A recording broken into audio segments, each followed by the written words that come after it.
Continuamos en Argumentos en Vivo y conversamos con el padre Arturo Peraza, quien es el rector de la Universidad Católica Andrés Bello y quien nos contaba de 4 fases que son importantes pues trabajar en nuestro país. La primera acerca de la empatía y la compasión, el sentir el dolor con las personas y que pues esto tenía una etapa para avanzar a la segunda en la que quedamos, que es la solidaridad. Sí, y creo que obviamente formatea distinto el sentido de solidaridad, porque claro que hay solidaridad que se parece a lo que Jesús decía, la gente que quiere tomarse la foto en la solidaridad y decir que yo ayudo, y para que la gente los aplauda, como decía Jesús. Y no, creo que el modo de solidaridad callado que ha tenido muchísima gente, en donde lo que toca a veces sí es si algún donante o te han dado donaciones, informar sobre lo que has hecho, porque tienes que reportar a tus donantes qué es lo que tú has logrado, a quién le has dado, cómo le has dado, pero es una solidaridad inteligente, organizada, cercana a la necesidad, pensada, y creo Tiene un que eso han sido muchos objetivo. de los centros de acopio. Desde la experiencia de la UCB en el primer momento, que yo también fui a la Universidad Central, creo que los universitarios nos pusimos rápidamente de acuerdo que la Central era el primer lugar más fácil para llegar, y después la Universidad Católica abrió a las 24 horas un propio centro de acopio, también Cáritas, y así sucesivamente se han ido abriendo centros de apoyo y acopio para las personas. Creo que lo más importante ha sido la confianza de la sociedad civil en la sociedad civil y el sentido de cercanía frente a las necesidades que han tenido las personas. La sociedad civil se desbordó y creo que eso es bonito del venezolano. Se desbordó en atención, se desbordó en lo que tenía, en comprar lo que incluso no tenía. Y estamos hablando no solamente de la ciudad de Caracas, estoy hablando de que nosotros, por lo menos en lo particular, recibimos donaciones del estado Táchira, de Barinas, recibimos de Ciudad Guayana, que tenemos una extensión, nos mandaron casi 4 gandolas en más y menos de cosas que se recopilaron en Ciudad Guayana. Y uno sabe que igual en cada ciudad se abrieron cantidad de centros de acopio que enviaron cosas y que después habrá que gestionar de manera inteligente, porque no se puede inundar, digo, muchos de los lugares quedaron colapsados, por ejemplo, de ropa o de algunos artículos que después se podían perder, incluso de comida. Y creo que hay que hacer de una manera inteligente el acompañamiento y es una solidaridad de mediano y largo plazo y esto es continuada. Aquí hay un llamamiento. A veces los venezolanos somos de operativo. El primer momento salimos, atendemos, estamos allí, resolvemos y después se nos olvida y pasamos a otra cosa. Y no, este tipo de trabajo va a ser de mediano y largo plazo.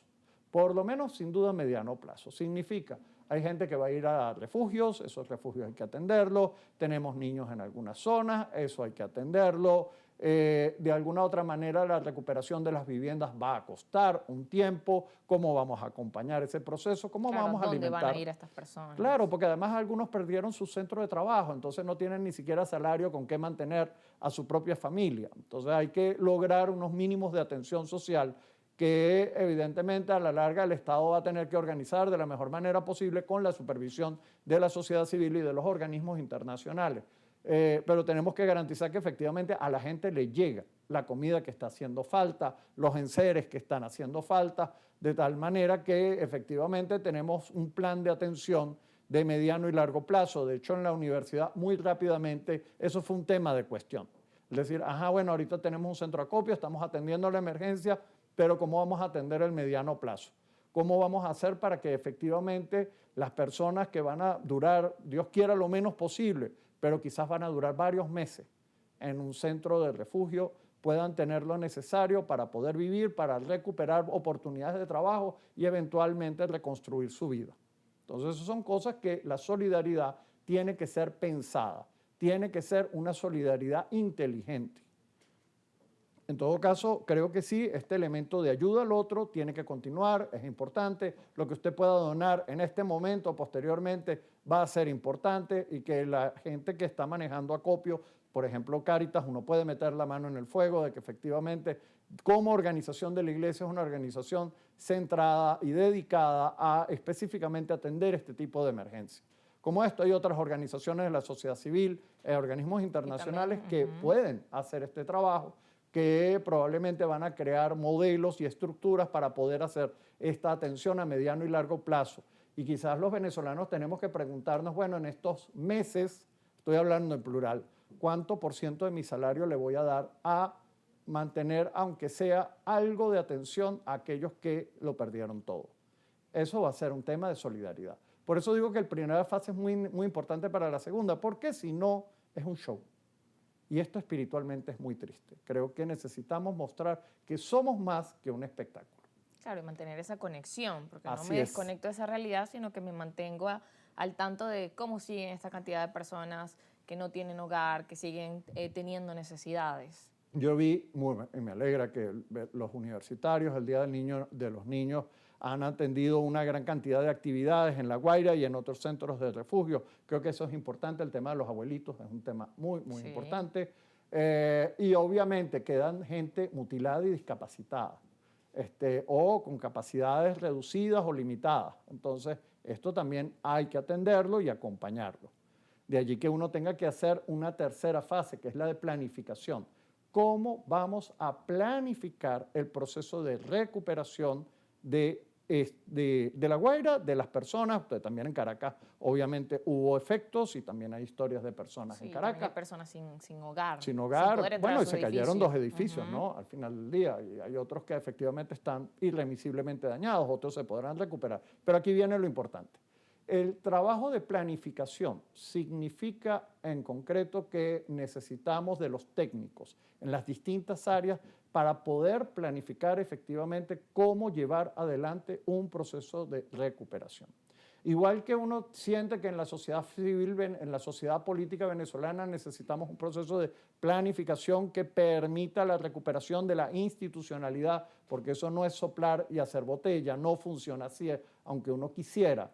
E igualmente, en este tipo de procesos, tú vas a requerir una planificación académica que significa sentar a las cámaras de las construcciones, a las distintas cámaras que están vinculadas a los procesos económicos, junto con ingenieros, junto con personal capacitado a nivel internacional que han tenido que vivir experiencias como esta para tener que preguntarnos, bueno, ¿y qué podemos hacer según el tipo de edificaciones? Hay algunas que las pueden recuperar, se pueden apuntalar y eventualmente se pueden mantener, hay otras que habrá que demoler, hay que hacer reestructuraciones y refuerzos de algunas estructuras que, aunque no hayan sufrido, uno tiene que prever situaciones hacia futuro. Sí, claro. Y después en el estado Vargas, la gran pregunta, o el municipio Vargas, la gran pregunta, ¿cómo vamos a reurbanizar? Y vamos de nuevo a volver a relanzar Sí, son muchas de las económica preguntas que y le echan a los socialmente esa especialistas. zona. Y creo que las universidades ahí sí jugamos un papel bien importante, porque por eso tenemos academias y centros de pensamiento que pueden efectivamente ayudar a hacer el diseño de lo que tenemos que crear.